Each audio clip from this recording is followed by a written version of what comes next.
Over here on the left side, you have your controls for your audio system. You can see volume up and down, source, skip track. Then below that is the home button. There is a dial, and then there's voice commands. That's going to be controlling the left side of your multi-information display up on your dash. We'll get into that in just a second.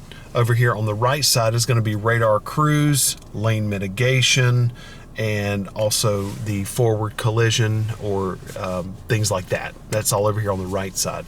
This is your paddle shifters. It is not a multi-gear transmission. It is continuous variable, but this gives you the feel of a multi-gear transmission. Upshift on the right and downshift over on the left. Right here is going to be your turn signal stalk, also your headlights. You can see it says auto on that stalk, and that means it's automatic sensing lights. They will cut on automatically when the sun is going down. Over here on the right side is going to be for your windshield wipers, mist, off, intermittent, low and high. That's pretty basic stuff right there.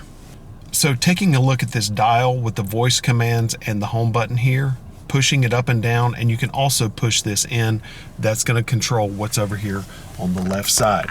So I'm rolling it down, and you can see that right now it is trip mileage A and B.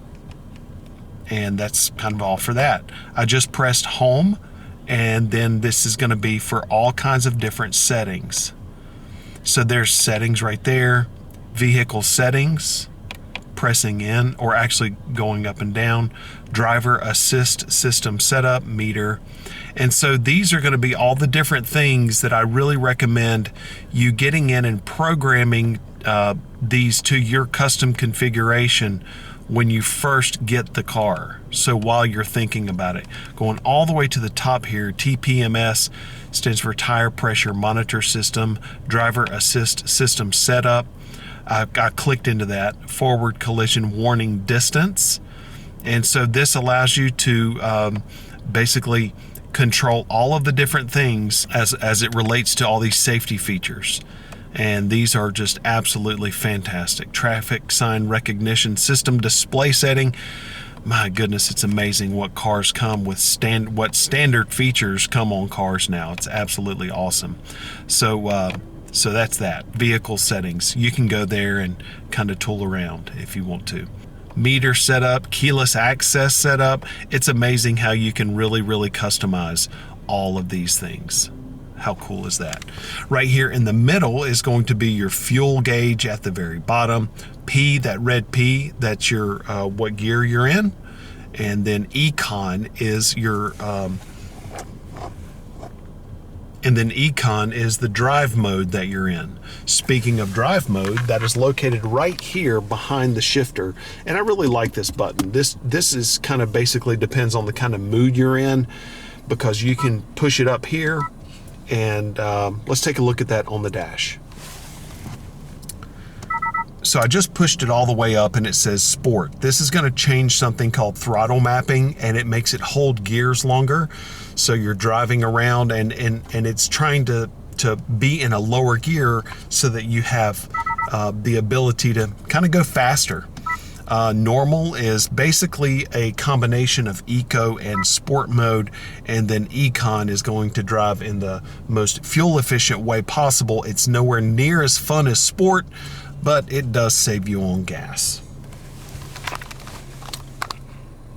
The button behind drive mode is the automatic shut off. So when you come to a stop, if this is active, then your engine will cut off automatically at a stoplight in order to save the environment and make squirrels happy.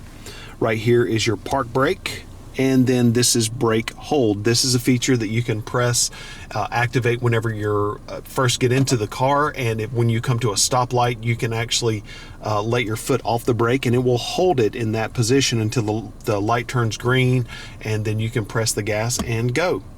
Here is your shifter. Here is your shifter. Right here are your dials for your climate system. Over on the left side, you can see auto. Whenever auto is activated, you can see it here. It's automatically going to maintain the cabin temperature at the number that is right here, just like the central air in your house. This cuts it on and off. This changes the mode or the fan direction. Very simple, nice and easy. It's what I said. I like how simple this cabin is. I like the honeycomb area here with the little sticks that you can control the airflow direction. That's a nice little feature. That's going to be your hazards.